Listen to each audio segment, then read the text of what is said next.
സ്ത്രീയുടെ ലൈംഗികത കാണാൻ ഇഷ്ടമാണ്. ആറും ഒക്കെ മുക്കാലിലേക്ക് നടക്കുക. സ്ത്രീകൾ എങ്ങനെയാ സാരി ഉടുക്കുന്ന ഇപ്പൊ പെർസെന്റേജ് എന്ന് പറയും ഞങ്ങള്. അതായത് പെർസെന്റേജ് ഒരെണ്ണം പുറത്ത് കാണിക്കാം. ഇപ്പൊ ഒരെണ്ണം പുറത്തായിരിക്കും, ഒരെണ്ണം അകത്തുണ്ടാവുള്ളൂ. സാരി ഭംഗിയായിട്ട് സാരി ഉടുക്കും, പക്ഷെ ഒന്ന് പുറത്തായിരിക്കും. അതുപോലെ ഞാനൊന്ന് പറയട്ടെ. അപ്പൊ അങ്ങനെ നടക്കുന്നവരുണ്ട്. സാരി പണ്ടൊക്കെ ജയഭാരതിയെ നമുക്ക് ഉദാഹരണമായിട്ട് എടുക്കാം. പൊക്കിളിന് താഴെ വെച്ച് സാരി ഉടുത്തിരുന്ന ഒരു കാലം ഉണ്ടായിരുന്നു. അതായത് ആ സാരി വിട്ടുപോകുമെന്ന് തോന്നുമായിരുന്നു.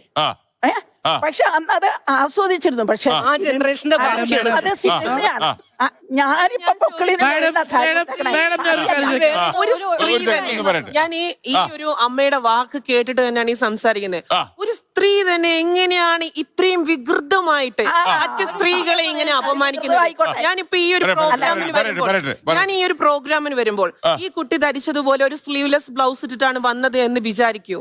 കാരണം ഞാനും അതുപോലെയുള്ള വസ്ത്രങ്ങളൊക്കെ വേറെ ഒരാള് തന്നെയാണ്. അങ്ങനെ ആയിരുന്നെങ്കിൽ നമ്മൾ ടീമായേനെ. മനസ്സിലായില്ലേ? ഈ